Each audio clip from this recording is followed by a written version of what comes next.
Tens of thousands of football fans came to Highbury. Electrifying.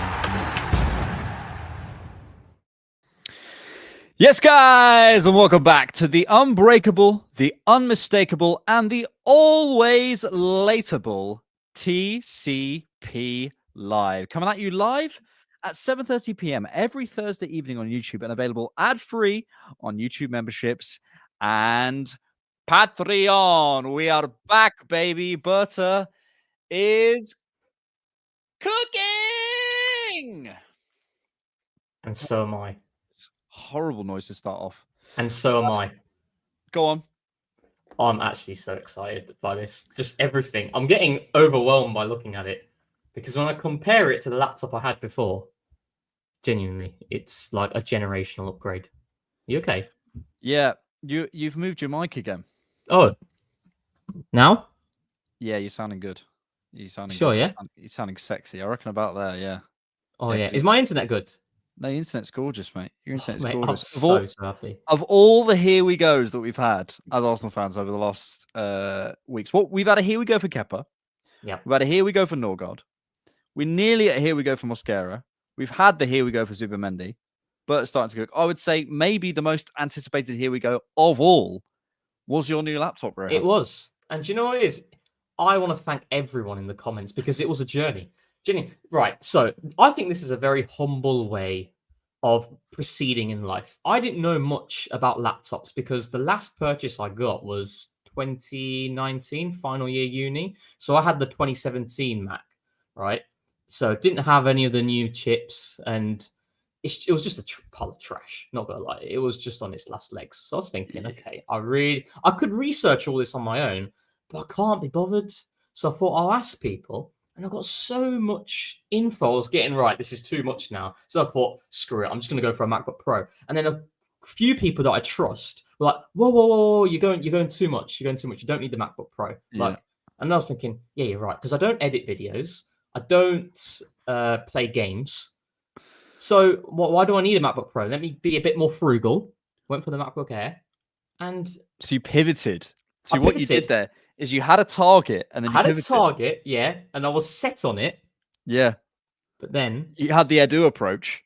Yes. And what you're saying is a bit of Andreas Berta, as you call him. Yeah, like what's it called in Love Island? Keeping my options open. Yeah. Keeping all Monitoring FC. Monitoring FC. Scanning the area. Right? Scanning the area. What are all the Arsenal things? They're what we monitoring, exploring, a few others. Got the main ones. Is my internet good? Your internet's fine, yeah. See, it keeps coming up on the little toggle that it's at 1 bar then 2 bars, so I'm getting a bit worried. Kevin says exploratory talks. Exploratory talks, yeah. Yeah, we love an exploratory talk. And not gonna lie, Alex, I was a bit annoyed, right? I was a bit annoyed because when I put the purchase in, I'm very used to 1 or 2 day delivery max at my doorstep. Go 1 week. 1 week. Thinking, oh my God, I'm not used to this. But it did come on Monday, to be fair. So it was only like 3 working days. I cooked. That's good. I genuinely cooked. It was an incredible saga. I hear it was announced by Fabrizio Romano as well. Oh, yeah. No, all right. I'm going to give it to you. Your impression is sick. To be fair, I've always said it that your impressions are elite. I've always said it, like Gary Neville, your Jamie Carragher one. Your Roy Keane one's okay, but the Fabrizio one's very good. Bit harsh.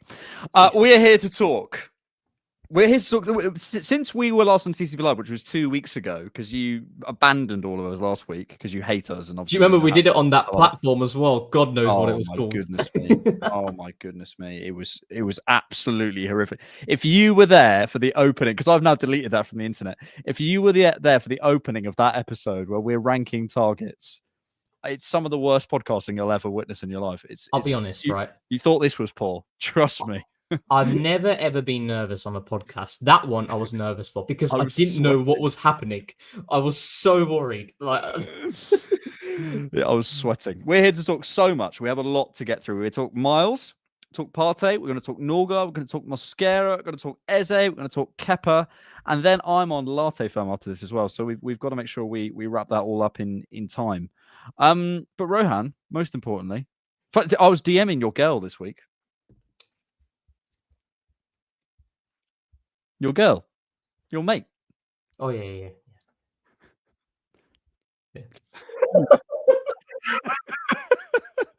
Moving on. So we here we go. Norgaard. Right, let's start with Norgaard. Let's start with Norgaard. I'm sweating now. Nothing happened. We had a here we go. I think what happened first? Kepa? Well, we knew about Kepa. In terms of the latest flurry, I think Norgaard was the sort of the. Or did Norgaard Partey was happen yesterday. First? No, Norgaard Partey happened first. Yeah, Partey happened first. Yeah, Partey happened first. Okay, we can come back to that. Norgaard. I'm always cautious of kind of with every transfer link, like sort of immediately going. Chat's going off. I'm going to ignore it. I was sort of immediately going. Oh, it's a good signing. It must be a good signing because Arsenal have done it. However, the more I think about it, Rohan, the more I like this. I actually have more concerns about the Mosquera one, which we'll get into. Oh, really? Okay. Yeah, like not massive concerns, but bigger concerns. But Christian Norgaard, from the watches that I'd done sort of before I knew that Arsenal were interested, I've always liked him. Always thought he was a good player. Yeah. I've really admired the sort of there is a bit of a Roy Keane. We actually spoke about it on the Scouts. There is a bit of a Roy Keane about him, and George and I both, before even the Scouts said, and it's weird how this stuff works, we both come up with the same phrase, which was search and destroy. Mm-hmm. And I love the fact, and that's probably maybe one of his issues, as we sort of covered on the Scout as well, that he maybe vacates his zone a little bit too much. But there is this, he's a man. He's a proper man, and he knows exactly what he is. He knows exactly what he wants.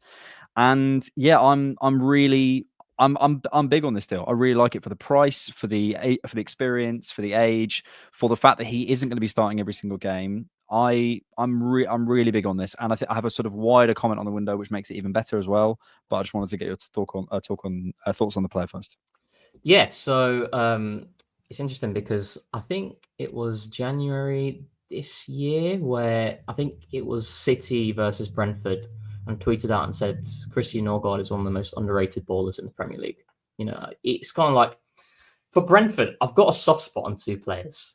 Both of them are leaving. The first was Mark Flecken. You know about my Mark Flecken. You love Mark Flecken. I love Mark Flecken. Some of the things Mark Flecken does in build-up, not many keepers do in the league, genuinely. And we saw it at the Emirates as well, you know, and that's, we get a bit too nerdy. And Norgaard is another one where I feel, firstly, I think for me, when I look at Zubimendi and Norgaard, we're raising the technical level of the team to a much stronger standard, in my opinion. I think with Norgaard, his ability to play out of the press, I mentioned this to George, I think it was back in January, I said he's one of the most underrated in that regard as a six when up against a high press. Now, it's not easy to see it at Brentford much because Brentford are quite direct in how they play it. From goal kicks, they do tend to go long quite a bit. And that's where you're not going to see consistency there.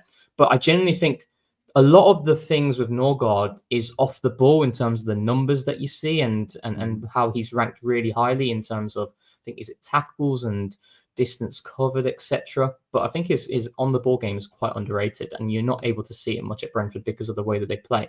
And that's what really excites me about it. However, I will say this. Personally, I wanted us to go down a different route in terms of that midfielder. You know, I feel like, and this is the thing, isn't it? It's like both things can happen at the same time. It's not mutually exclusive. I really like Norgaard, and I think in isolation, the deal is fantastic when you consider the overall package. No worries and no concerns there. My biggest concern, and I've said this before, is the contingency plan in the absence of Declan Rice, providing he picks up an injury, and the lack of athletic capability in the middle of the park and the ability to cover distances quick. I'm a little bit worried about that still, and that remains prevalent with a Norgaard in there. It's not to say Norgaard is a slouch, but I really wanted us to go for a younger Mosquera type. The way that we've done at right centre-back, I wanted us to do that in midfield personally, because I think I think there's a lot of talk about the midfield and experience wise, and Norgaard provides that experience and someone who is ready made now to hit the ground running. And I did want to share something with you in terms of our signings in the Arteta era. If you consider Kepa and Norgaard being done, which they are, we've made 30 purchases in terms of permanent signings. 14 of them are Premier League players. So that's, it's close to 50%. So there's a lot there in terms of what Mikel likes. But I don't think experience in the engine room is an issue with us, because I look at Declan Rice, I look at Zubimendi, nominally as well, Mikel Merino will be playing there as well. These are players who've racked up a lot of minutes and a lot of game time. So for me, it's the experience thing wasn't an issue. And that's where I wanted us to go for a younger, fresher, leggier type. And that's not to say Norgaard isn't a very good purchase. I just wanted us to go for a different route because of that contingency plan in the absence of a Declan Rice. If Declan Rice doesn't get injured, it's fine, But if he were to pick up an injury, that concern remains there, even though we have a Miles to come in. You can play with a Kai Havertz there as well, which I think there's going to be a lot of games in which he's going to feature in midfield as well. So that's my overall thoughts, where I really like the player, but I personally wasn't ecstatic by it, and I did want us to go down a different route. I hear that. And if I'm totally honest, as I said to George on our Scouted as well, I wanted legs. I wanted legs. But my issue is this. I understand that. But when Christian Norgaard presents himself for 9 million euros, 9 million pounds, whatever it is, I come to a point where I go, I get it. I think maybe this is every single deal can't be viewed in isolation. I think or it's certainly very, very hard to, because ultimately the Christian Norgaard deal looks way worse if you have the second coming of Busquets and you don't go and sign him. Or it looks way better if there's 0 DMs available. You know what I mean? It's just one of those things. It is so dependent on the market. And I look at sort of two things on the legs thing. Firstly, I'm looking at players like Lucien Agume or Boadi or whatever. Even the biggest proponents of those guys say they're not quite ready to come in and contribute right now. That even the guys who are so high on them, who are propping these guys massively, say there's still a little bit of time for them. Now, I'm again, and this is the environment point. I'd be okay to sort of talk about prospects in certain areas and certain holes, and we've done that with Mosquera. We can't do that everywhere. We can't have a team, for a team of prospects basically coming in to be squad depth, and so I get it from that perspective. Secondly, as I said, from the deal perspective, but also on the legs thing as well. I think the more I watch Christian Norgaard, I agree with you that sort of that there's a couple of clips where you can see he's kind of, there's like clips we watched with like Mateus Cunha and stuff, but I watched other clips with him up against various ball carriers. I think him up against Morgan Rogers and stuff. He's not a bum in any way. He can keep up. He's just not Declan Rice. So then the question becomes, but then he's also not Jorginho. This is another thing. It's like, it's not you have that 1% athletic capacity or you have absolutely nothing and you're nowhere near it. No, he's just not quite at that very, very top level. But what he does have for me is a really smart brain, smart brain to nip in earlier than you. To a lot of the stuff he was doing was really, really early. A lot of the first time balls over the top, which is the stuff in possession, fair enough. But out of possession, he's nipping in to get there ahead of you. As I say, I agree with you from like, if I had to put cons for this deal, would I have wanted a top 1% athlete? Well, I said that I would have wanted that. But to be honest, sometimes the club show you something and you go, okay, I can see why you think that for £9 million for the most distance covered in the Premier League last season. So someone who can run, different thing from the sort of short sprint to catch up someone in the midfield. It's different thing, but someone who can run, someone who has that experience, etc. And then when you look at the overall picture and you look at a prospect coming in Mosquera, I am personally of the opinion we might sign another prospect, maybe a Jarell Hato, or might even be somewhere else. We're also signing technically, if you think about it, a prospect in Sheshko. You can't have prospects all over the pitch. So I get it. I do get it, because if you think about it, last point. If you think about it, say we had signed a prospect DM, we could have ended up, I'm not saying we will, we could have ended up with a prospect centre forward signing, a prospect right centre back, right back signing Mosquera, a prospect left back signing there in Jarell Hato, a prospect DM in Agume, we've ended up with Kepa, but we were looking at potential prospects, etc. You can't do all of that. Yeah. So when Norgaard turns up, I kind of go, okay, I get it. Yeah, I mean, I think Sambi Mokbul said it in one of his tweets yesterday, where Arsenal looked at. I've not watched a single minute of Lucy Nagume. That's not my point. Is not a case of it has to be him. It was kind of like Arsenal looked at it and thought there's interest there, so they were liking that avenue of going for a younger prospect type, exploring the docks, exploring monitoring the situation. Yeah. But then you see it as well, and this is where I go back to the number of Premier League purchases that we've done in the Mikel Arteta tenure, where he wanted someone with Premier League experience who can hit the ground running. I totally get why they've done it that way. But going back to the point of where you can't do prospects everywhere, completely agree. But my point is that in central midfield, I think we've got experience there. We've got a lot of players who've played loads of games in Zubimendi, in Mikel Merino, in Declan Rice. Yes, there's concerns over Mikel Merino in terms of what he does in deeper areas. I've mentioned this many times. But I didn't think experience was an issue in midfield. And that's where I kind of sit on it. And it's the same as in the back line. The two prospecty type players that I was very much for was right centre-back, which we'll talk about, and that second midfielder coming in after Zubimendi. I actually see a lot of similarities between Zubimendi and Norgaard in terms of what they can do on the ball and how we play through pressure. But I just wanted something different. I get you. And that's where this is where I remember yesterday where I went to the canteen for my work break. I saw the Norgaard link, so I was really happy because I really like him. But just left it at And then I was thinking about it more, and I felt like I just would have liked us to have gone that different route because I felt we had the opportunity to do that. Although what I will say is signing a Norgaard means that you can still do that deal in a January in the next summer transfer window as well. Because when you go back to the whole deal in itself, it's £9 million, and it's not going to be a wage that's excessive. So there's a lot of that's why I think I'm not gutted by it because I like the player. It's just stylistic preference in terms of what I would have preferred, and that's all it is. I completely hear that. And as I say, if we're drawing columns, it's in there. But I also do get it. And for me, it comes back to the overall squad building. You can't, and then you could say, well, why wouldn't you sign a more experienced centre forward or whatever? Okay, you can go there. But for me, I suppose what I'm saying is I do get it. I think also this is connected to the wider thing because we're talking about Berta cooking, absolutely cooking, and I have a bit of a rant as well about this as well, but we'll get into that in a second.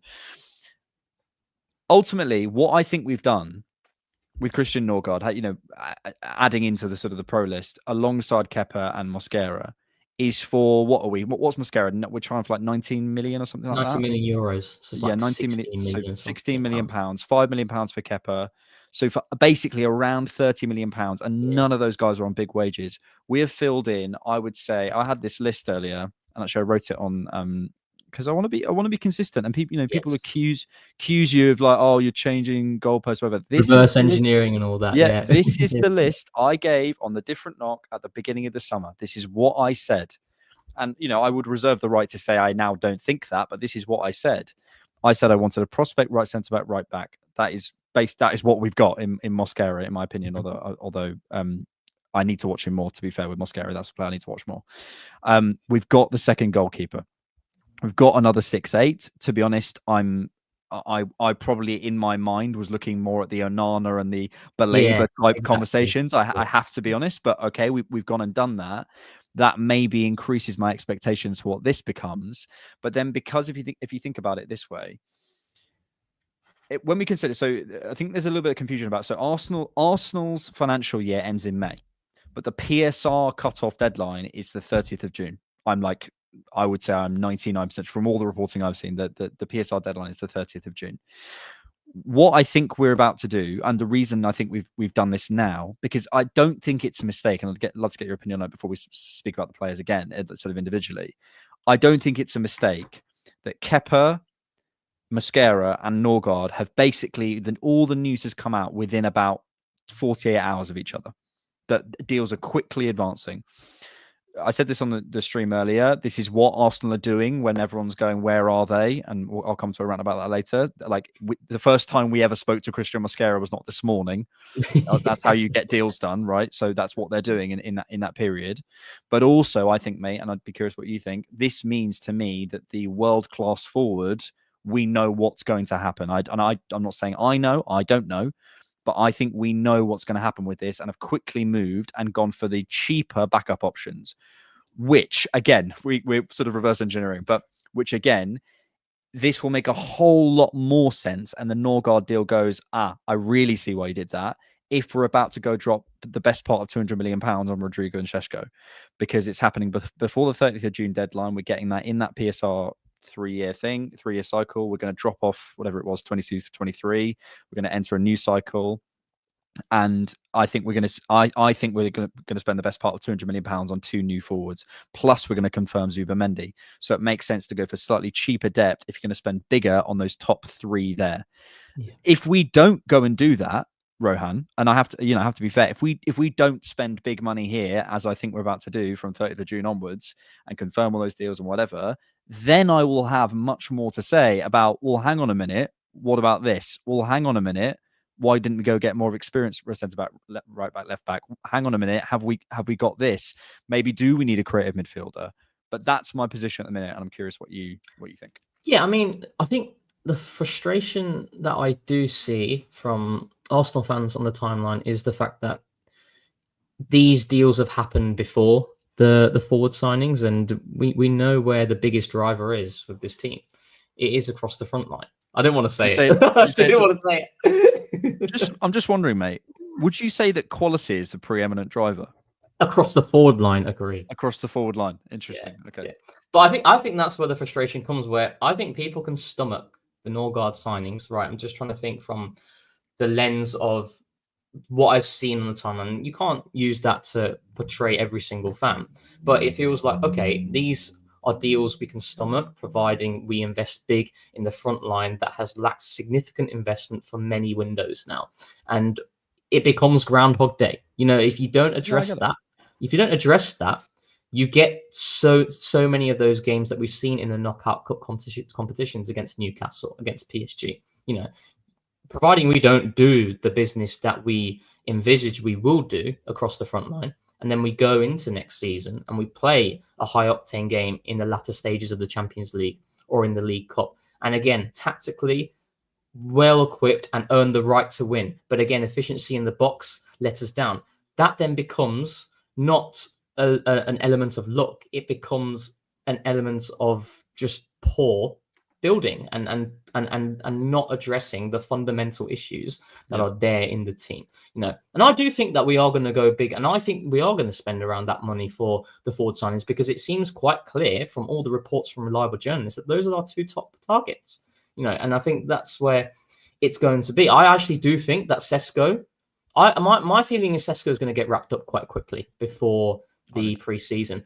I have a feeling the left winger signing though will drag on till the latter stages of the window. And do you know what? I can live with that, providing that you do the right business, because I think if you can fill a lot of the holes, as we've already seen in that list, before a ball is kicked in the league, hopefully for the majority of pre-season, that's fantastic. Because when I go back to the best pre-seasons that Arsenal have had in Mikel Arteta's tenure, it's the 22-23 campaign, because we knew exactly what we were going to get in that first game against Crystal Palace, because we saw it in pre-season.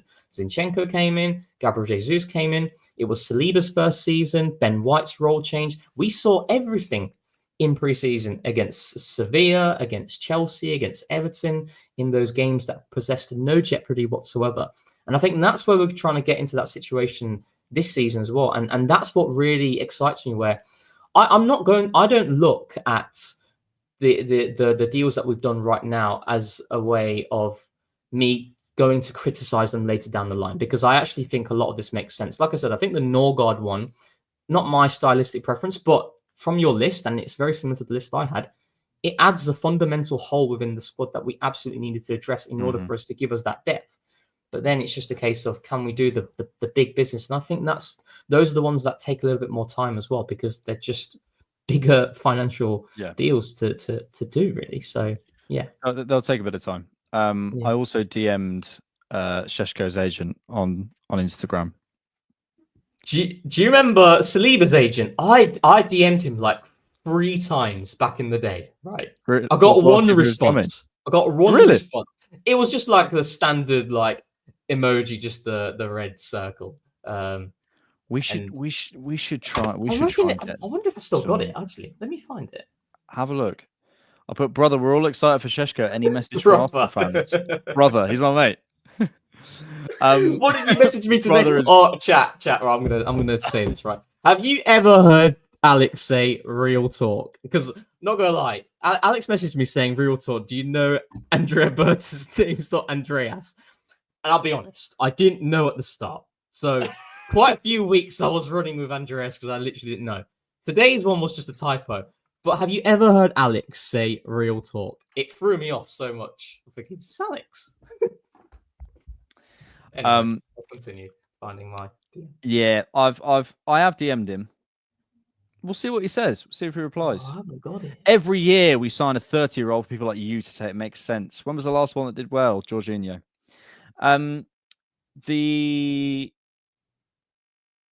What was I going to say? I had we need to. There's loads of stuff to talk about, so we maybe can't talk about this for too much longer. But yeah, I think a lot of this that we're talking about, whether it's Hato or Norgaard or Mosquera or whatever, it depends on what's going to happen. But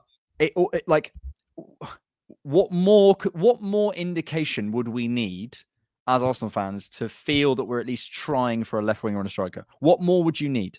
Yeah, tell me. Would you like everyone is saying it's happening? So I have faith that we're at least trying. And if we can pull it off, that's a separate thing. I also have a bit of a rant about this, Rohan, because I accept that we're still in the part of the window where things are happening. We're filling in our depth, but we haven't done, as you were just talking about, the proper ceiling raising stuff. I hear that, right? Yeah. But what annoys me is those people who are just like professionally offended, who will never hold their hands up and say, "Oh yeah, no, when I was having a go at the club for not actually doing anything, maybe I was wrong." Mm-hmm. Firstly, for some reason you think the first time we spoke to Christian Mosquera was this morning, and that actually boggles my mind that you could think that. Like really, you're a person with an internet connection. You must be an adult. You think that's the first time we've ever spoken. So we've obviously been doing something. Secondly, what annoys me is it's the goalpost changing.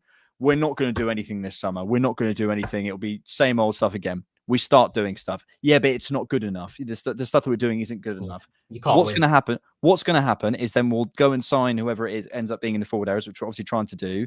And then it'll be, well, they're not going to work. And then maybe they will, maybe they won't. But the goalposts shift every single time. And you never see these people go, do you know what?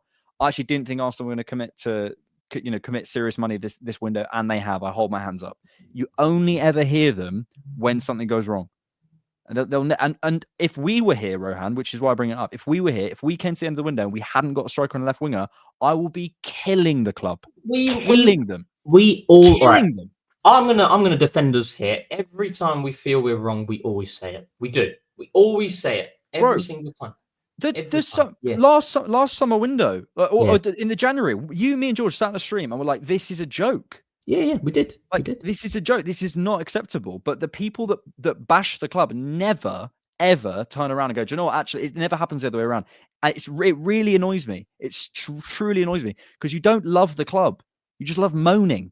That's what you love, and love interpreting information that fits your preconceived feelings. Bad. So anything that happens is going to go through that lens. Yeah, it's toxic. Thank you for super chat, Emirates Era. Loving these random out of nowhere signings. Yeah, it's nice. Nice little. Did you enjoy that, Alex? I feel like you got a lot off your chest there. Got something off my chest there. But it annoys me because it's just like I don't mind some people seeing me and you and George and people like us as toxic positive and okay, whatever. Fine, but it has to go both ways. And we go both ways. Yeah. Pause. But I will criticize the club of that. But you won't. When you've been claiming that the club haven't done anything, then we get 3 here we goes in the space of 2 days, and I don't hear a peep out of you. That tells me something. Do you know what? It's actually quite worrying if one does actually think we spoke to Mosquera today and then we got the deal done in like 4 hours. It's scary. It's truly scary. I literally went into work today. I didn't even have an idea of the Mosquera links. I came out and it seems like it's close to being done. So in the space of a working day, a deal gets done. Approach to sign. Crucial squad role. Up the wages. Up the signing on fee and the bonus fee. Accept. And then you get the transfer rating. Yeah. That's all that happens. That's how it works. Yes, thank you for Super Chat, Emirates here. Alex, good name. Norgaard is EPL proven, great value, very good transfer. Mosquera is very versatile and can play 3 different positions, which is great. Yeah, we'll come on to Mosquera in just a minute. Yeah, look, with Norgaard, we've gone over it. Sorry, just to say one thing about Norgaard as well, and I'm really big on transferable qualities. You know what I'm like with this. And I think one of the things that I've seen as well with Brentford in terms of how they play, and there's a really good chart as well in terms of the time in which a team spends in the high press relative to the low block. And Brentford on this chart across all teams in Europe's top 5 leagues, they're in like the perfect spot in terms of like tactical flexibility, in terms of they press really high, they go man to man. There's a really good clip on Thomas Frank speaking about it on the coach's voice, but also I think it was on one of the EA Sports sites as well, about his centre-backs and what he asks for them, the demands in the press, and he speaks about Norgaard. Those are the things that Norgaard is very familiar with. And then you put that into our team, he's not going to need any adaptation there, because a press, there's so many similarities between every single team in terms of how they press. So, and I think also the fact that he's very comfortable in a settled block as well. That's something that's very important in our team as well, defending deep and being able to suffer in specific moments. So that's why there's a lot of things to like about Norgaard as well. It's just, again, going back to that stylistic preference of what you'd rather. And I do hear that other side of the argument from certain people. So, yeah, I hear it. I think it's outweighed personally, but I do hear it. Yeah. There was, I think maybe in that thing you're referring to Thomas Frank. Thomas Frank, man, he's a top coach, mate. I watched him give his Spurs interview. He's just I didn't want to listen to it, not because I like him. He's proper, mate, and I so annoying. Anyway, he did an interview he did some like backstage stuff with Sky, and let Sky in like in the analysis room and stuff, and it's just like, yeah, cool, whatever, because he knows how good he is. He's not bothered about giving anything away. And he was doing some stuff about Brentford defending their box, and a lot of it was based on Norgaard and how good he was at defending his box. It was really, really interesting. Yes, I will come to Mosquera in a minute. Thank you, Alex, for your super chat. Sutton Explorer.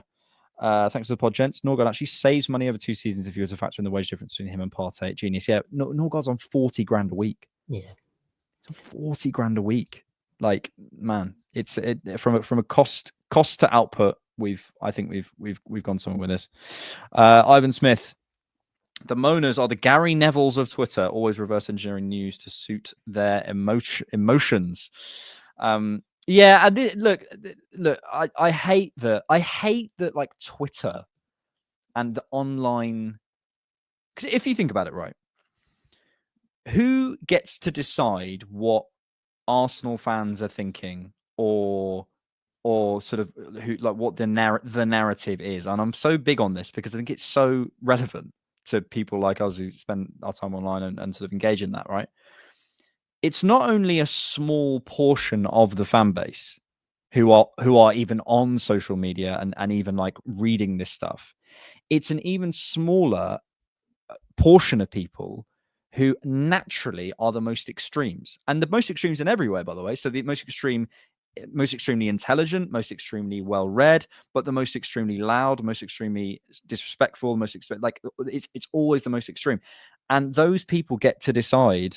And this is why I'm always like, I'm always cautious of taking, this is what everyone's thinking. No, it isn't.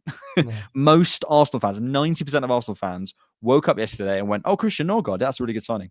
It's a good signing. Yeah. And I'm seeing people going like, oh, yeah, but blah, blah, blah. Bro, it's a good signing. He's a Premier League top 10 captain for £9 million, who's shown himself at the top level, has great progressive passing numbers, ran the most in the Premier League. is coming in on very low wages to replace a player who's asking for 250 grand, whatever it might be, and can't defend transitions anymore.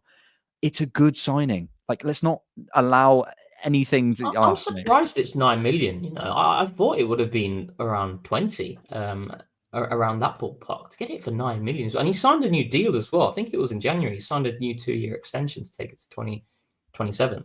So that's what I say. I think in isolation, it's actually a very good piece of business, and I really do like the fact, like I said, you know, I mentioned it to George on the main pod in terms of our ball to feet game. It's something that is improving a lot in terms of some of these deals that we're doing. Zubimendi's going to add so much there, and Norgaard, you know, like I said, I think a lot of people look at some of the off the ball stuff that he does, especially in the tighter spaces, but on the ball, I think he's got a level to go. And yeah, I'm very happy with this. I'm just very happy with the speed of these deals as well. You know, that's something that I've tried to remain consistent on, in that not every deal is going to be able to be done at the pace that you want. And as we've mentioned with the forward signings, but I still think, you know, anything that you can get done, any holes within the squad, because we had a lot to do. That list that you had, you know, I don't necessarily agree with all of them, but the reality is that we had a lot of things that we needed to fix in this team, both in terms of depth and in terms of raising the quality of the starting 11. And we've got a lot of business done already. And what is it? It's June. It's not even. Come on, June 26th. Yeah, and we've got some contracts done and stuff like that. So yeah, it's huge. Hand of Arsenal is in the house. Arsenal community. Hand of Arsenal, man. Bro is cooking. I say bro. It could be a girl. Who knows? But let's face it, it's probably a guy. It's huge, man. Congratulations. And like, to get name checks from Ornstein and Fabrizio Romano and stuff is crazy. And this is new levels of ITK we've never seen before. So congratulations, man. We had another super chat from Daniel Burke, which was, brothers, tell me how to feel. How do you feel today, Alex? Right.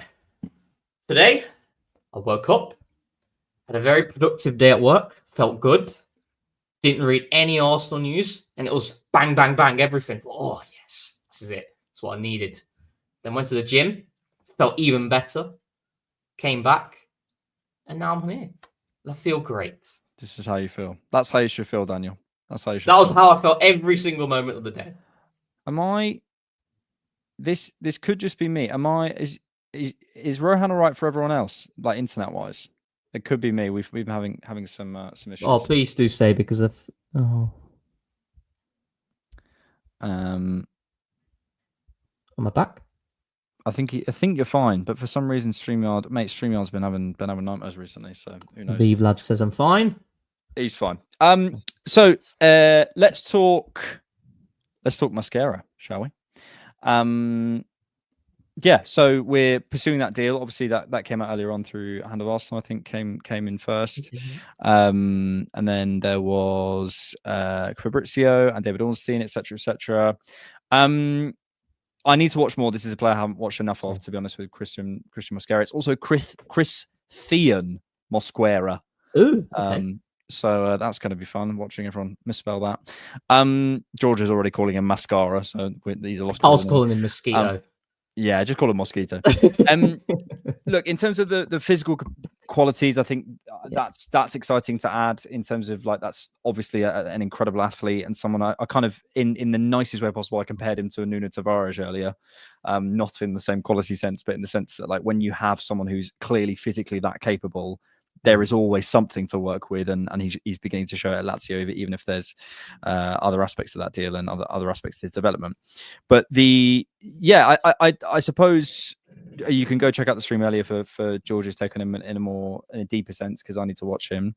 But from a sort of squad building sense, this makes a lot of sense to me to sign someone there. I think maybe the part that has been underrated is his versatility. He's played a lot of minutes at left centre back for Valencia this season. He's played right centre back. He's played right back for Valencia as well. So yeah, I think there's a real sort of potential Tomiyasu replacement here that is quite exciting. So again, I need to watch him. Not watched a single minute of him. What I do know is this is someone who was touted as one of the top talents, centre back wise in Europe. I think Real Madrid were very keen on him. I think Leipzig were close to buying him as well last summer. Yeah, I think so. it was. So a lot of really good reports, and I'm seeing a lot of good feedback from people who have watched him. Rimedy, we know Rimedy has watched him a lot, and he's very big on him. He says he sees him as like an upper Meccano level type talent. And if he's anything like that, that'd be fantastic. Outside of the Bozo gene that Mosquera does have. But for me, what I want to talk more about on this is the ripple effect that it has within that unit. And I've been banging on this drum so much where right centre back / right back is the most important defensive sign that we can make in this window, hands down for me, because we're all excited about the links and what could happen in terms of the incomings with the forwards, Rodrigo, Eze links, etc. But for me, what's just as important is being able to preserve the value and the quality, the level of the players that we already have available to us right now. William Saliba, right, Alex? I've got the numbers here, right? Since joining in the Premier League, 22-23, played 2,415 minutes out of a possible 2,430 that were available to him. Remember, he obviously picked up that injury, but we can easily extrapolate and say if Saliba was fit and available, he would have played every single game from then until the end of the season. That's 99% of the available minutes that season. The following campaign, he played every single minute. And then last season, he played 3,039 minutes out of a possible 3,420, which is just under 90%. This is someone who has given us so much quality and a level that has been insane. But when we talk about areas of improvement that Saliba could add into his game, his aerial ability in box situations, things like that. But the biggest area of improvement that we can do is not William Saliba, is how we can manage William Saliba's workload. And it goes the same with Ben White and Jurrien Timber. Ben White and Jurrien Timber have both been on the receiving end of significant long-term injuries at Arsenal and have both explicitly stated that they've played through significant pain. You've got Tomiyasu, who is a fantastic player, but the sad reality is he's not available and he's not reliable on that front. So how you manage that requires another addition. And for me, I was open for it to being a right back, because if you do a right back, then you can have a Ben White and Jurrien Timber to manage Saliba's workload, whilst bringing in someone there who can manage their workload at right back. Or you can do an out-and-out right centre-back, although, as you alluded to, the versatility, who can be that person who can manage the workload of Saliba. So for me, I feel like that level of quality that we have on that right-hand side, we can now preserve it to such a high standard because we've got enough coverage there whilst maintaining the dynamics of play. That's very important. And that's why I think, for me, this is one of the most important signings that we could make in the window. And that's why I was really excited by it. I don't know the player. I've not watched it. But the idea of it and what it does for others around him, that's what excites me, because I think we can extract more out of the current crop that we have, keeping them fresh in a period where football is not going to slow down. It's going to be more and more games because of the financial incentives to it for those above. So, and you mentioned this earlier about, what did you say? We've made 30 permanent signings, and was it 14 from the Premier League? 14 of Premier League players, yeah.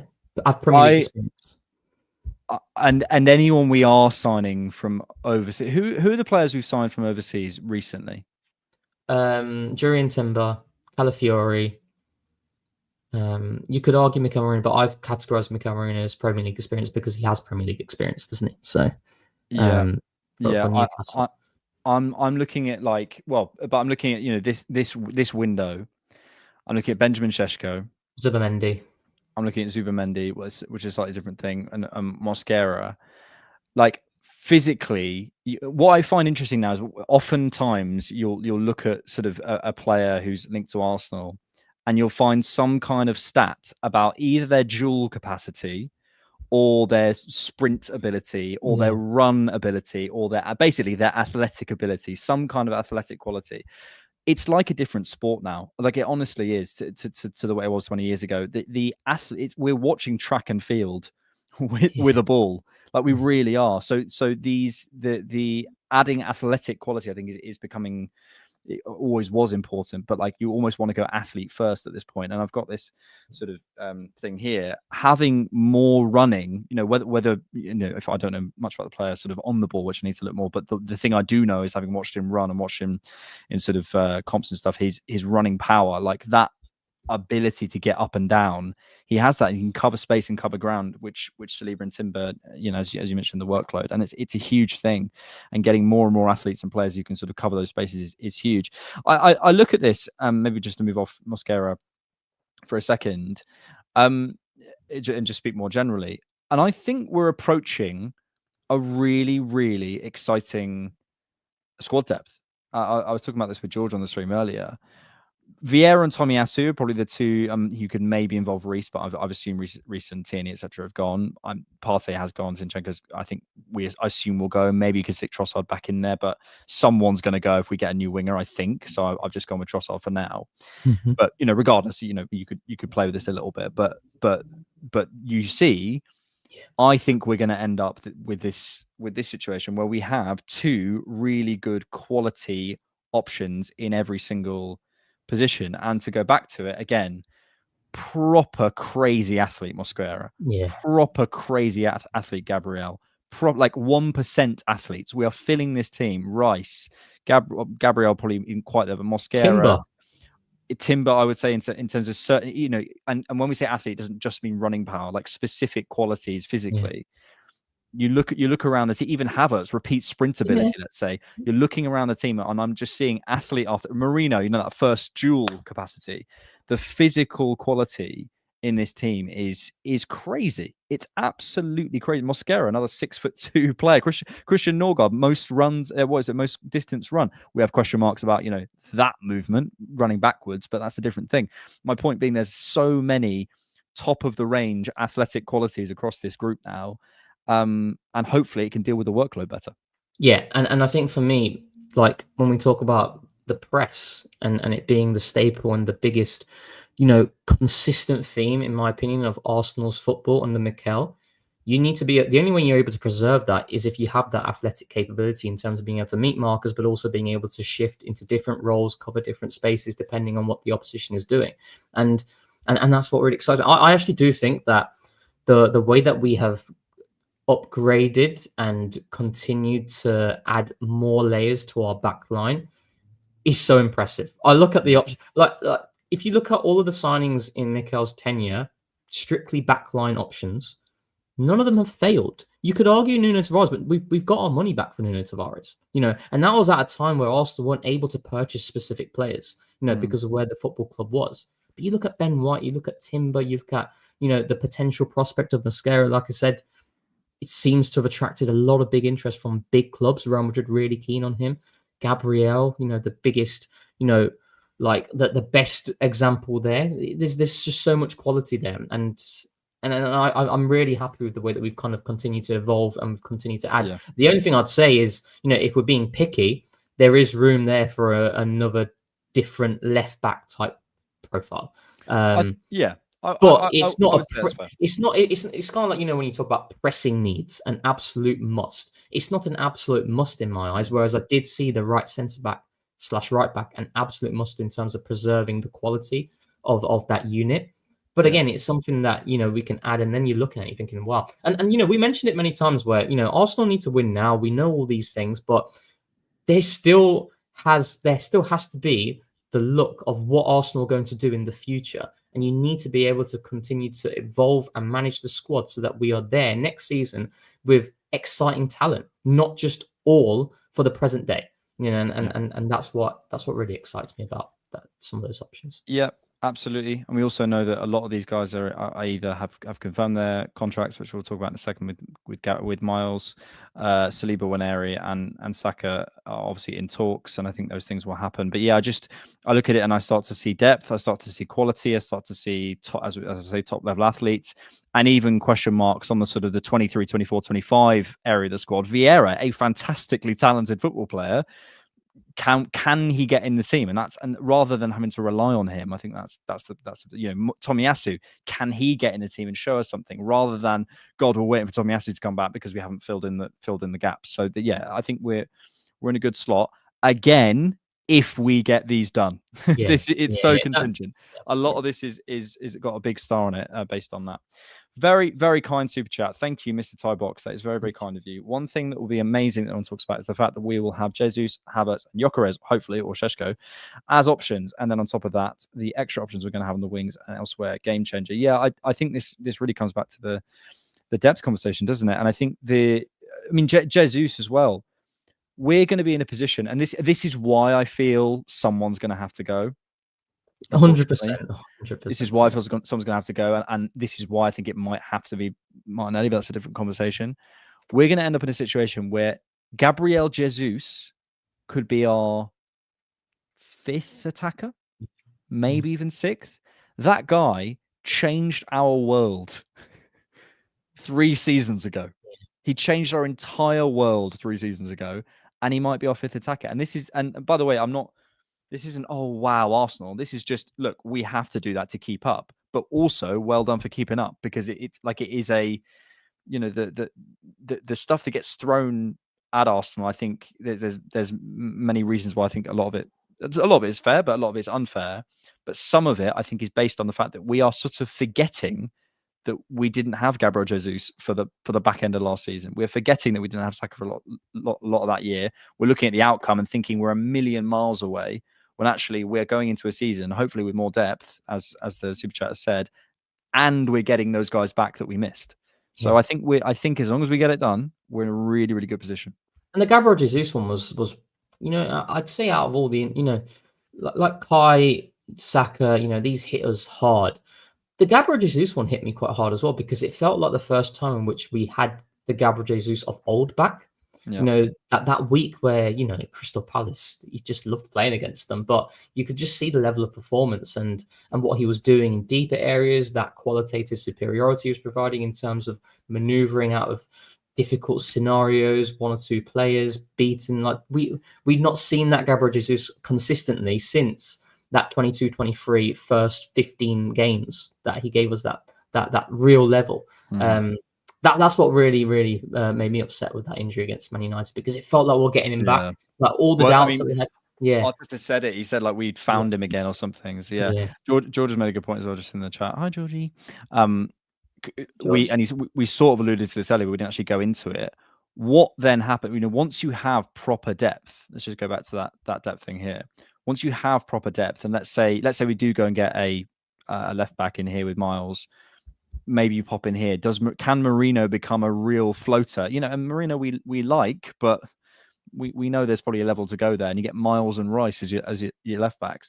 Let's say, for example, we go and get Rodrigo and Martinelli moves on, and Trossard's in here. Let's say this is Rodrigo and Trossard. There may be a world where we say, look, Trossard's brilliant, but we can probably at 31, 32 look to do something here as well. You get a prospect or whatever. It's the depth options become really exciting. So yeah, there's that aspect. The other thing someone mentioned as well, when we look at like Mosquera, and again, needs to do more research. I feel like sometimes, when we talk about experience, we focus so much on age, whereas we should really be focusing on the number of games that they've played already in their professional career. And Mosquera, I hope I'm pronouncing it right. No, you are. It's just the way you said games made me laugh. I don't know why. How did I say it? Really should be focusing on the number of games. I don't know why it made me laugh. But yeah, I do think, though, in terms of that is the experience that really matters to me, not the age. It's kind of like you could be 22 years old, but if you've got 3 years of top flight experience, that is an experienced player who still has significant levels to grow because of the age that they are at. So, and also, bro, everyone knows that person at their office who's been there for 30 years and still doesn't know what they're bloody doing. Do you know what I mean? Like, my God. Do you know what I mean? There was one guy today. I went to ask him for something. I hope no one's watching, actually. Although quite a few people have spotted. Last week, there was one guy who says, I think I've seen you online. I thought, oh, okay. Oh, what, at your office? Yeah, two or three people have. You got recognised at the office? Yeah. So I need to be careful, but I don't think this guy would. Have you ever been recognised? Sorry, have you ever been recognised in the street? Like outside of the Emirates? So on my daily commute, there is one guy and he watches regularly. And as I was just about to get into the on my train, he just stopped and he was looking at me. I thought, he's looking at me a bit weird here. But then, he says he loves George, absolutely loves George. But going back to the person in the office, right? And this guy, I think he's got like 30 years experience. And I thought, I need someone to answer this question I have, because I'm still very naive on certain things. And this guy, I came with one question to him, and I came back with like 5 more questions to myself. So not only did I not have my question answered, I came back with more doubt on other things. I shouldn't have even asked. Yeah, I think experience is massively overrated to me, and proven. This whole thing of being proven, I always go back to it. I'm like, okay, like it's nice to have, but it shouldn't be the first. If you ask people, they say the first thing I want is proven quality. Okay, but what I know what they're trying to say, but if it doesn't suit what you're doing, you're proven to do what? Proven to be wrong for the team. Yes. Like if you got if you like Jared Branthwaite, he's proven at being a brilliant box defender. I don't know if he can defend in a great high line for us. Like I've got some very unpopular opinions about him. But regardless, my point is what you're proven at, or what you're experienced at, is relevant. Like it can't just be proven at what, like proven. No. Okay. I think it's a balancing act, isn't it? Because there is importance there in terms of experience. Like Norgaard, for example, I think they are the best pens. Those are the best pens. Shikar just had elite pen choice. Thank you so much, mate. That is. These I are got good. this one. I got this one from Barcelona. Can you see it? Oh, so you're cheating on Arsenal? It's a bit of memorabilia, you know. Bro's got a rival club's. It has a nice little flash. So you wouldn't give one of your kidneys for Isak. You're now using a Barcelona pen. You support Leicester anyway. You support Bournemouth. Oh yeah. I saw something really weird on one of the quotes on one of your tweets. Oh right. Yeah, it was very weird. It's because I tweeted on different knock, and there's this group of people who are convinced that I'm like a plant or something, and they as in like an industry plant, not a plant. And I blocked them all on my normal account, but I haven't blocked them on the different knock, and they found it anyway. Have you realised actually how many? I don't know about you, but I've realised how many people have blocked me on X. I don't know if you, because sometimes I'll scroll through comments. I think, God, I don't even know any of these people, and just blocked me. But fair enough. Yeah, I don't mind it. I love a good. I don't mind it. Yeah, but it's interesting. I think I've blocked about 250, 300 accounts. I think I'm about that for Mark as well. But it's just any face. It's only X. It doesn't happen on YouTube. It doesn't happen anywhere else. It's only X. It's faceless accounts of people. I don't genuinely. I think I've only ever, and I know who. I could tell you his name. I've only ever been abused by one person who had their face and real name. I think I know who it is. I can tell you who it is. Does it begin with a J? And and I just block them now because what's the point? We've had a super chat in which I think is a trap because reproducirme surely means to reproduce with me or like to do something with me about animals. And I don't want to read that. Thank you. I want to say thank you for the super chat. We really appreciate it, but we are scared to say. Can someone who speaks Spanish tell me what that means? Actually, I speak Spanish. That says hola. That says hello. Something. I think I haven't got. Okay. Okay. What is it? Luke's come in and said it means this. I mean. Yeah. There you go. We'll get to Miles and Eze and so forth in a second. We're just going to come to a couple of these super chats. Thank you for your super chats. It's very, very kind. Lads, what do you think about the second 11? Is it strong enough for cup games, etc.? I think it's big. I think it's becoming so. I do think so. Yeah, it is. The problem is like, yeah, and this is old. Yeah, we're just entering a world where we literally can't speak about anything other than having 2 11s. Yeah. At this point, you need 2 11s. You need 2 players for every position, and you need 2 top players for every position because that's what we're up against. And I mean, like I said, the fixture schedule is not going to get any easier. No, in terms of the volume of games. So, like, okay, so let's say, and we won't rehash my Carabao Cup agenda again, but let's say How would you feel about going into a Carabao Cup quarter final against, I don't know, Brighton, Brighton with Kepa, White, Mosquera, Kivior, Calafiori, Norgaard, Marino, Nwaneri, Havertz, Jesus, and Trossard? I'd be absolutely fine with that. Oh, I don't know. Depends on the Brighton team, to be honest. I think it's a little bit too Okay, for a changey. Carabao Cup. But Yeah, I'd still look, but because I don't care about it. I think I personally do care about it. Like I think Oh, we mate. navigated through the Carabao Cup this season in terms of the minutes that we gave to certain players really well. So against Bolton, against Preston, we played a very changed team. And then Crystal Palace, we started to reduce the number of changes, but it was still a team that had a lot of changes. I think that team was Raya, it was Timber and Kivior at the back, Partey right back, left back was I think Zinchenko.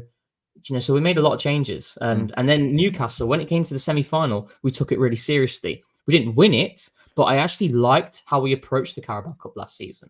And I personally think, Alex, and we spoke about this before, Arsenal are not above any trophy, and I think.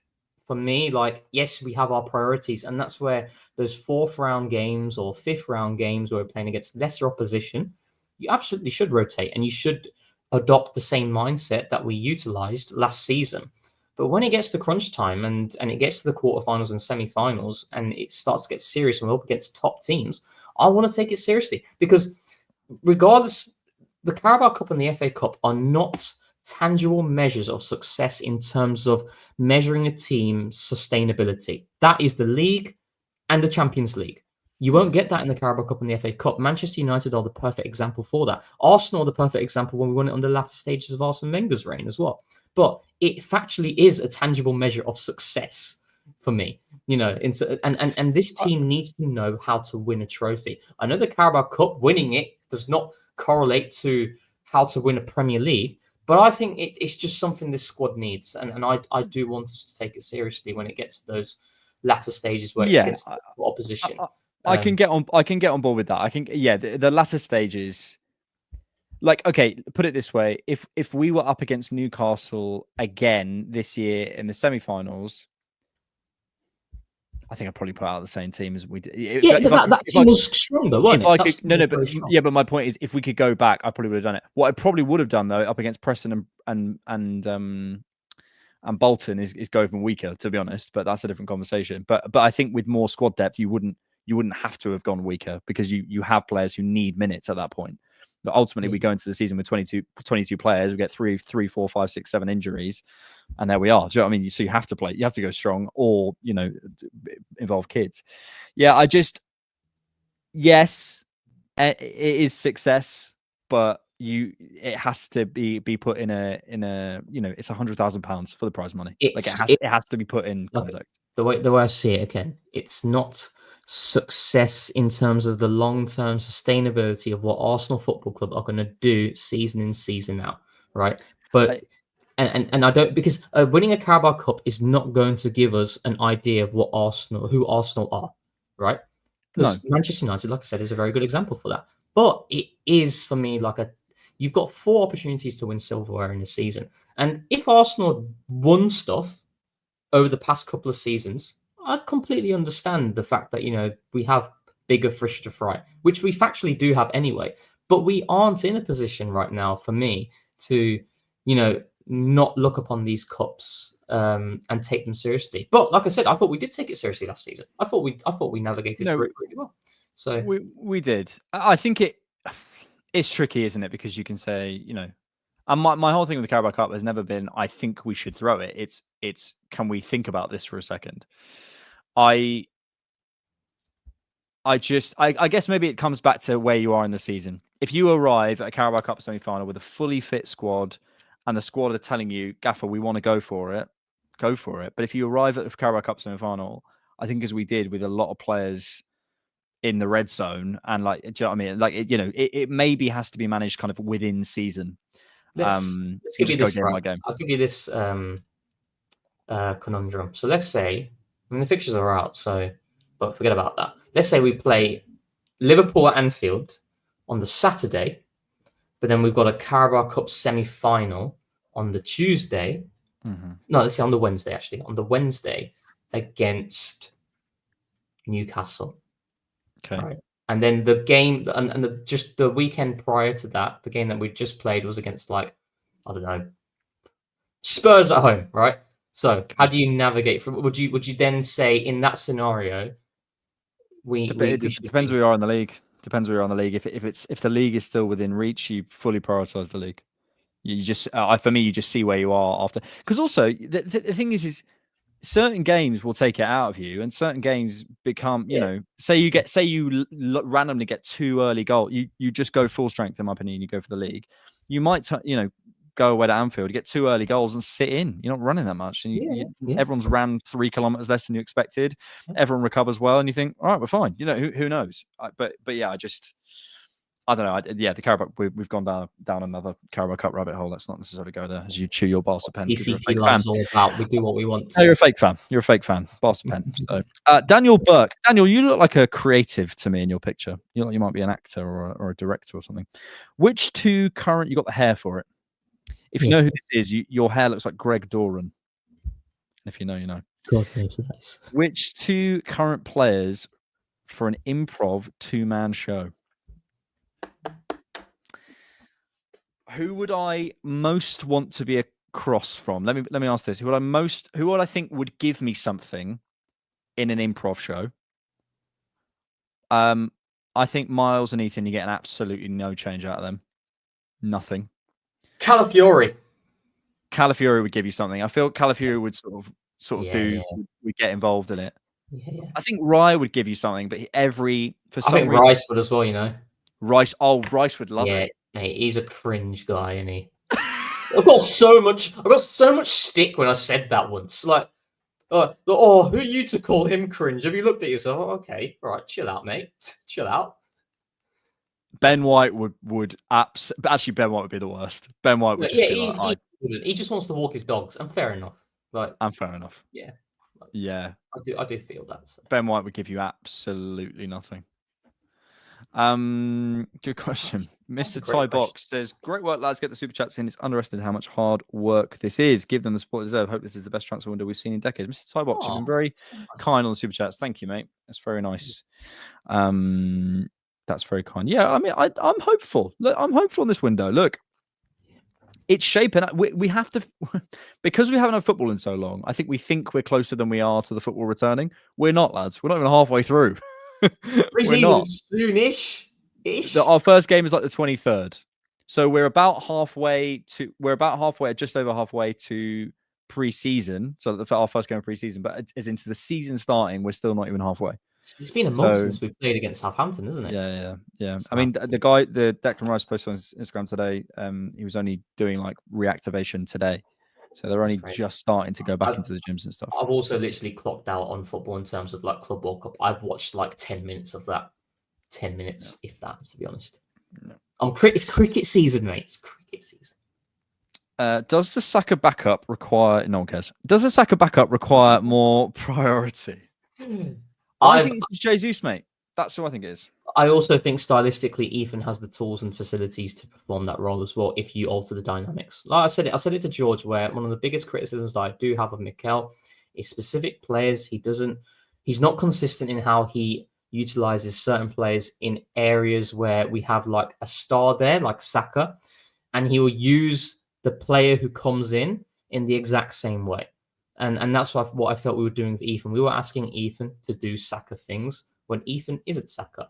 And that's where I think you need to complement him in a different way that allows him to come more into the half space where he can receive the ball and deliver that devastating quality that we know and his trademark finish.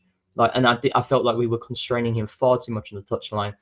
And that's where I'd like Mikel to change a little bit. We've seen it with Declan Rice. We've seen it with Kieran Tierney's usage over the years as well. We've seen it with the way that he managed the situation of Saliba, Tomiyasu injuries, post with Rob Holding, etc.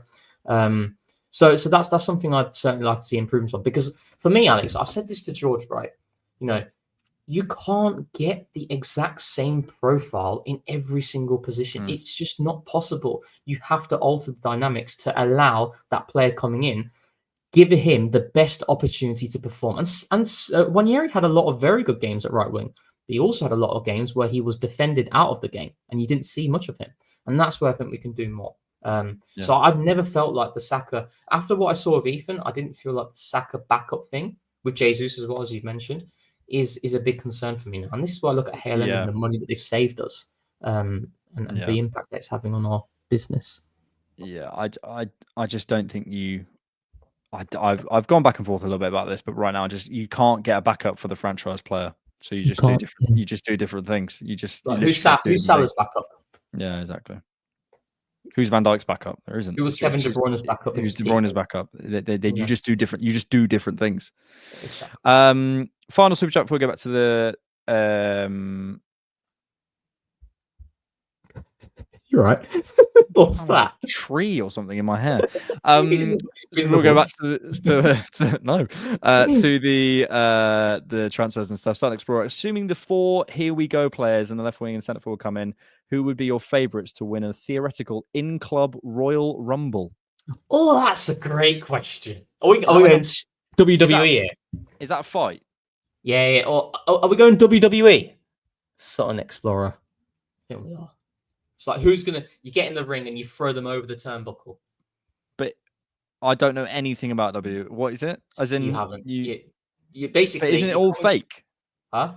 Isn't it all like kayfabe and stuff? It is fake, but we don't think of it like that. Sorry, man. You're right.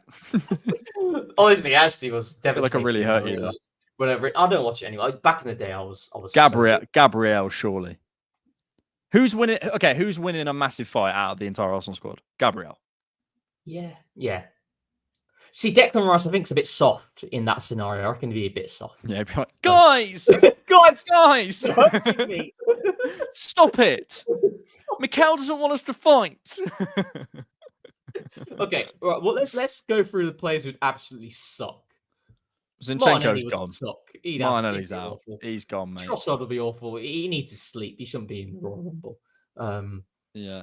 Who else? Odegaard's gone. Kivior wouldn't. Ethan's too polite. I think Mikel Merino would hold his own, you know? Yeah. Yeah. Havertz would hold his own. Oh, yeah, definitely. Get some dark horses.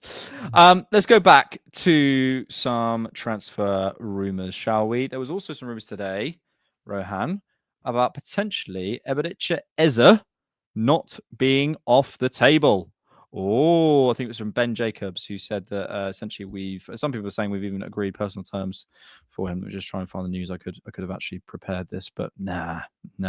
Also added Eberechi Eze to their list of left wing targets. Eze also being considered by Spurs. He has a £68 million release clause in his Palace contract. Rodrigo also remains of interest. Real winger will discuss his future with Xabi Alonso before deciding whether to explore an exit. Real are prepared to sell for around 90 million euros. I think Ben Jacobs is relatively reliable, so that's probably good to know. Thoughts on Eze? I really like him. Like from a talent perspective, yeah. Like especially what I saw last season and second half of the campaign, I thought he really started to hit a significant level. I thought he did start slow, but I think with Eze, and again, I'm very open to this idea because I think it remains prevalent with Rodrigo as well, where you bring in an Eze, you bring in a Rodrigo, you have to alter the left-hand side in order for you to really get the best out of him. And do you know what? There's more arguments to alter the left-hand side than to not alter the left-hand side. Yeah. And it's a bigger problem. Sorry to cut you. It's a bigger problem for me. I watched a comp of Kai Havertz, centre forward. I think it was end of 23-24 against Bournemouth. Bro, he was unbelievable. Yeah. It's the left-hand side's a bigger issue. How right-sided dominant is as well, wasn't it? And also, mate, there comes a point where, and so you might go to say this, I'll just cut you off. So there comes a point where a player is so talented that it just becomes like Rodrigo. And I'm not necessarily saying Eze is this guy, but he's sort of on his way. A player is so good at certain things, whether it's, I think with Eze, for me, it's his ball carrying and his positivity. His decision making, his positivity. He tries things, and you sort of just go, "We need that. Yeah, we need that. Truly, so." You just get it in somehow. It all goes back to how the opposition views Arsenal. They view Arsenal with the right-hand side being the dominant area of the pitch in which they generate the most quality, hands down. And we saw it with how certain teams have started as defenders, and it was kick-started by Thomas Tuchel in the Bayern Munich game post 20 minutes in terms of what I always say it, but I think it's so important to keep reiterating because you see it with some of these comps. Look at how teams start to defend against Arsenal. They go so much more aggressive on the right-hand side because they know the left-hand side doesn't offer that same level of potency. So I look at that and thinking, okay, that should be a positive because we now have more opportunities to build on that left-hand side.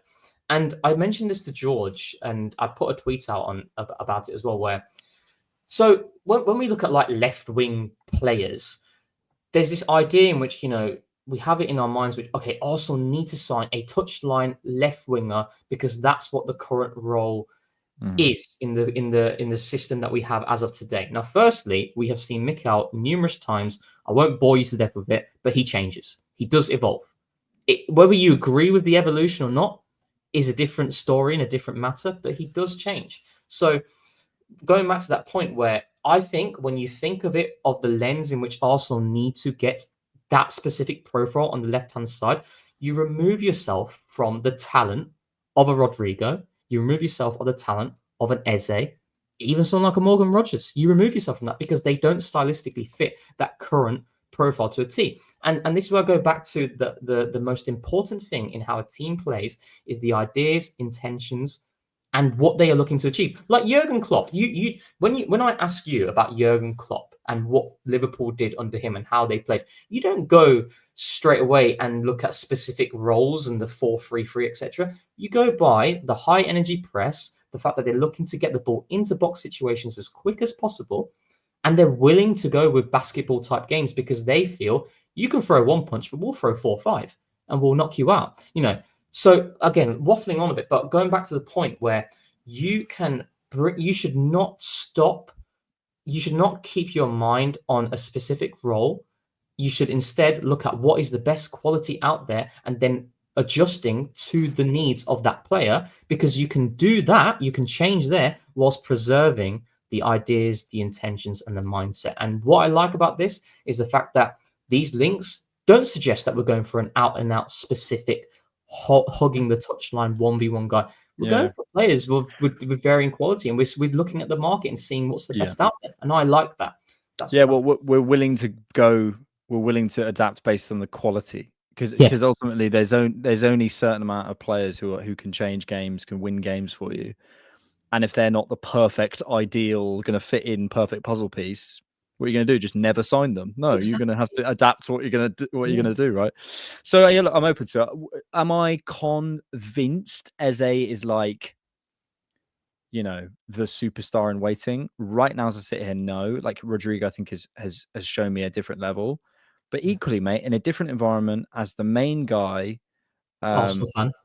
As an Arsenal fan, as a Premier League product, as an England international, there's so much there that I'd go, okay, mate, show me. And I think especially with I'm open to it. I also think there's versatility across the front line, and pushing back as a left 8 in certain games, pushing into the right 8 in certain games. Over on the left, I think he, as I said, needs to be supported. I also don't think, in a kind of Grealishy way, I don't think he's a terrible like ball retainery left winger, but you need to get him side for his best qualities to shine. Same as Rodrigo, though, isn't it? In the sense, it's like there's certain games we may need that, but with Rodrigo, I'd say if you get him wide, for me, I think Eze can hold it much better than Rodrigo. So that's a different but I think it's kind of like it's not to say that these guys can't beat their man 1v1 out wide. They absolutely can. It's about a case of, okay, is that really the best way to use them? That's the question that you have to ask yourself. Is that the scenarios and the actions that you want them to perform consistently over 90 minutes? No. So you have to accommodate that. And for me, I'm all for this left-hand side to change. I've seen it since 22-23. We've seen glimpses where Mikel Merino, to be fair to him, in higher areas, I feel he understands what that area needs to do in terms of some of the spaces he picks up. That's what I'll give him. But overall, it has been stale since Granit Xhaka, since Zinchenko, since Martinelli, and the influence Jesus had. There's a quality injection. The only thing I'll say is we talk about this on the main pod and right all the time, but I will always bring it up. I'm all for we need to platform X, but we just need to think about the knock-on effect. If we're having Eze in those spaces, where does Rice go? If we're having Eze in those spaces, where's Miles stood? If we're having Eze in those spaces, where does Kai Havertz go? And I'm okay to have the conversation, but how does it affect things? And I think that's the maybe the other half of this. But we'll see how this develops. Look, if what is exciting generally about Berta's approach to me is that I don't think we're going to end up with, if Rodrigo doesn't sign for us, we're done. That's it. We just wouldn't sign a left winger. We're gonna go and add quality somewhere in this team, and then we'll see how we do it. The last thing to say before we come to some questions to close out the show and super chat as well. Miles Lewis-Skelly, new contract confirmed today. What a beautiful video with his grandma. So wholesome. And I love that picture, that sort of in the crowd in the Emirates, the Saka thing, the symmetry there. It's amazing. Yeah, man, it really brought a tear to my eye. Look, he's a kid. He's a kid. I think there was a part of me sort of wanted him to recognize what it all means a little bit more. But I was like, he's 18. He doesn't know. He's just like, oh, cool. It was a bit like that. And I was kind of like, oh, bro, and he'll look back on that and think, wow, what an amazing thing. And you can see his life is just happening. It must be so wild. And he's going to look back on that this year of his life at some point and just be like, what on earth happened there? It's crazy. It's just crazy. Isn't it like one of the... He's doing fashion shows and it's just... Wow. Yeah, and to be fair, he's got the right people around him as well, it seems, to manage that as well, because he's a young boy, isn't it? So he needs that guy. I think his mum's clearly so switched on, so switched on. It's crazy because it's all happened, like you alluded to, in such a small amount of time. And I go back to the fact that the injuries that Arsenal had, I don't care what anybody says, and we can wax lyrical over Mikel Arteta in terms of the opportunity he's given him, and even Miles mentioned it in that interview. But if we're being really honest with ourselves, if we did not have the injuries that we endured within that area of the pitch, would Miles have been able to have the opportunity to showcase this talent? No. And do you know what? That's okay. That because nobody would have envisaged him being able to do what he did. But he's taken it with both hands. And the performances, mate, against Morgan Rogers, against Spurs in the derby, what he did against Real Madrid. The Real Madrid game was one that really hit me, where I remember the Bernabeu, in which, the whole ideology and the idea of Real Madrid as an institution, even though we had a 3-goal lead, there's always that feeling in the back of your mind where they always find a way. And in that high-octane environment, in the first 20 seconds, he plucks the ball out of the air, drives in the middle, commits the foul, and just leave the expression. It's like, it's normal to him. And I think you shared it. It was that Ian Wright interview he did in terms of are you worried about are you nervous about the situation and playing certain games? No, he wants to be the best. He wants to play against the best. And you see that as it's translated in his game. And I'm very excited with what's to come with Miles, because I think there's going to be an evolution there. I don't know when. I don't think we need to fast track it, but there's going to be a change in how he develops and what he's tasked to do as the season goes on. And he'll take on more responsibility because he's got that thing. Sometimes you meet people who are they've just got this, he's not going to stop until he's at the top, and then he might have a bit of a reflection. But you can see he's just head down. I want to create a legacy here. And he'll look back at some point and go, "Wow, look what I've done." But now's not the time. Now is the time to go, and make it, take advantage of it. And you can see he's doing that. It was amazing. As Ollie says, Righty and Pair in the crowd soon. I just think these things are so important for the culture, for Arsenal fans to feel represented, for Arsenal fans to feel connected to the club. These things, we may just think, well, we just need to sign the best players. Who's going to run through walls? Who's and actually, it does affect the team because, standing up in moments and delivering things, it comes from an emotional connection to the club, which we're fostering here. And I think it's huge. It's absolutely huge. And by the way, players like, I said this about Thierry Henry, about Saka, the way you can be a proper legend in my eyes, like Righty and Pair, etc., is finding a meaningful way to give back, not just turning up at games and taking the prawn sandwiches, mentoring players. being there for them. And I know behind the scenes, Ian Wright. I think I'm right in saying, because I was in conversation with someone the other day, that Miles is represented by Ian's agent now. So he's been a massive part of like how, or certainly alongside his mother. I could be wrong in that, but regardless, Ian Wright's been massively involved in him. That is how you become, for me, an Arsenal. Ian Wright was already an Arsenal legend, but even more of an Arsenal legend. It's like post-playing career legend. That's how you do it. Is you meaningfully give back. And by the way, I'll just say this very quickly: the way certain people spoke about Ian Wright last summer, like was it last summer or whatever, when he was live on TV and gave a suggestion. You can disagree with the suggestion, but honestly, the way some people spoke about him, considering this is the sort of stuff he does for the club, I thought was disgusting. Yeah, I completely agree with that. I maintain at the time, I disagreed massively with his suggestion, but I think the backlash that he got on that, Ian Wright, and they're all they're all the same people who, the moment something happens, go, "Oh, mental health." Yeah, exactly. It's not right. And do you know, it's like some people don't, and you don't need to, but the level of work that Ian Wright does, that you don't even see, on your TV, like it's crazy. He loves that club so much. Yeah, man. And even for look at the women's team as well. Look at how he's followed the women's team through their entire journey and being there in the final as well. He gets it, and yeah. Nah, he's untouchable for me. Let's finish with. And he was great on Gladiators as well. That's the most important part. Let's finish with some questions. We'll go with the super chat, but get your questions in the chat box. We'll come to as many as we can. We've covered what? We covered Miles. We covered Eze. We've covered Norgaard. We've covered what else? We had Mosquera. We covered Kepa or Eze. We haven't covered Kepa, but there you go. Alejandro says, "I hope we sign Hato. I assume it's pronounced Hato. If not, should we get Maxim de Kuiper and Rohan? I can't hear your laptop fan. I miss it. To be honest, I think if we're getting Maxim de Kuiper, he'll be cheaper than Hato. But at this point, if you're doing it, because I was thinking maybe we do other things, and what basically, are we going to go and get that sort of prospect, and then is a Calafiori seen as a centre back, and what you're doing the sort of the mental gymnastics. But considering we've gone for a prospect right centre back, right back type guy, it makes no sense to me to not go for a proper Hato. I mean, De Koiper would be cheaper, I think, but for me, if he's available, I really want to get him. And also, and Rohan, I can't hear a laptop fan. Because there's no fans in the MacBook Air. How's the laptop been? Oh my god, it's not even warm or anything. It's just crazy. I love it. I remember I had one of those Macs that had like the touch bar, and I used to record on it, and especially in the summer, it would just like. Mate, this has got Touch ID. I've leveled up. This has got Touch ID.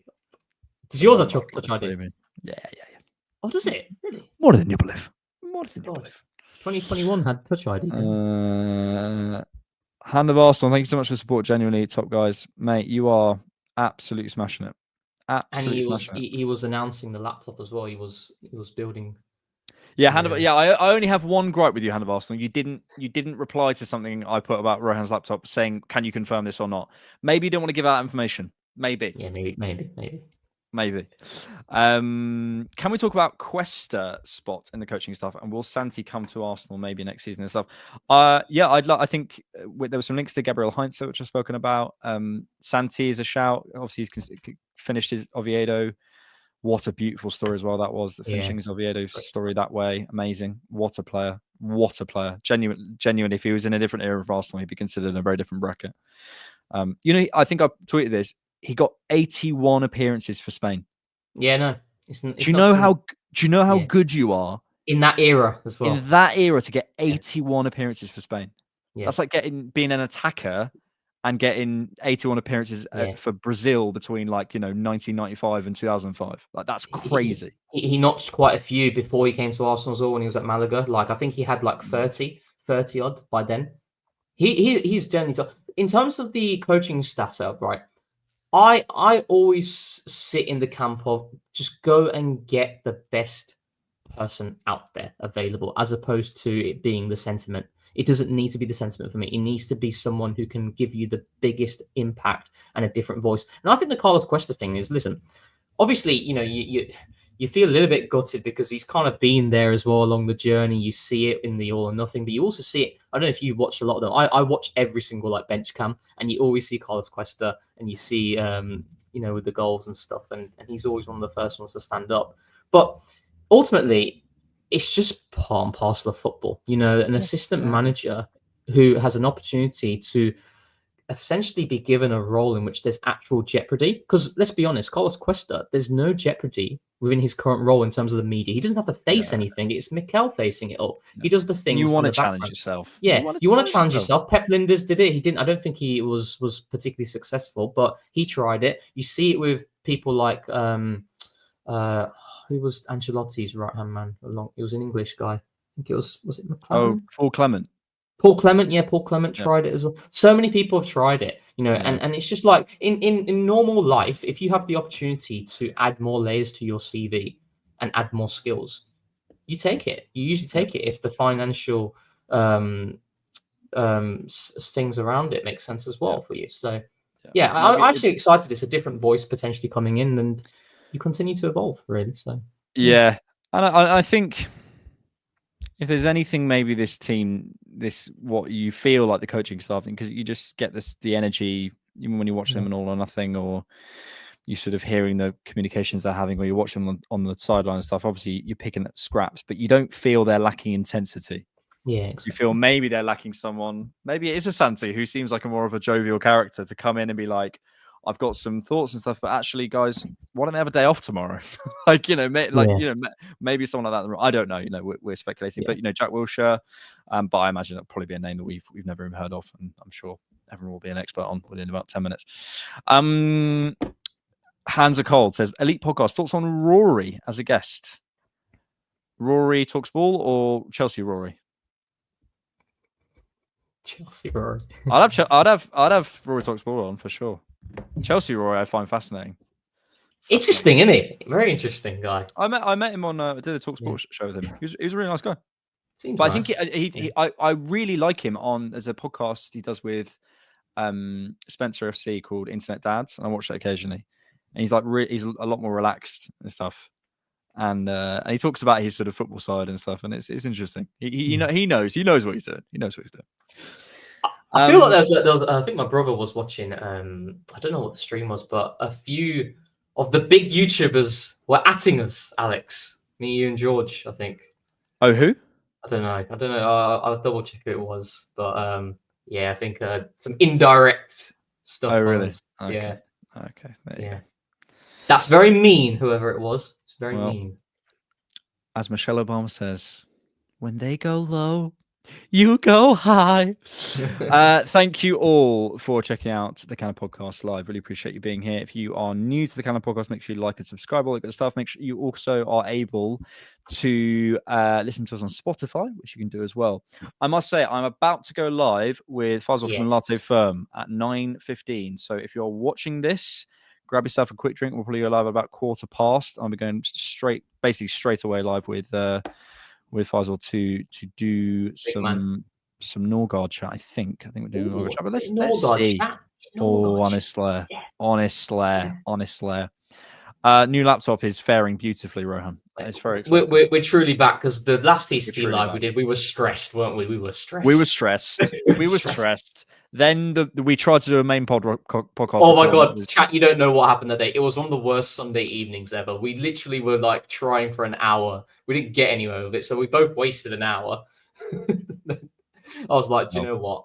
I'm getting a new laptop, because I've always said I should get one, and then that's what fast tracked it. Here we go, guys. Now we're good. Nothing can stop me now. Nothing. A good day in the Arsenal sphere. Norgaard confirmed. Mosquera basically confirmed. Kepa confirmed. Other signings on the way. Rodrigo confirmed. Sesko confirmed. New laptop confirmed. Yeah. Here we go, guys.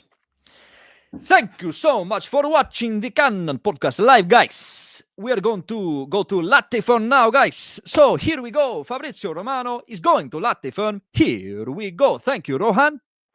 Thank you, sir. Who am I? Fabrizio. Thank you so much, guys. And thanks for keeping it Arsenal. Here we go. Tens of thousands of football fans came to Highbury. This was one kind of queue the ladies thoroughly enjoyed. Electrifying. Electrifying. Inspiration.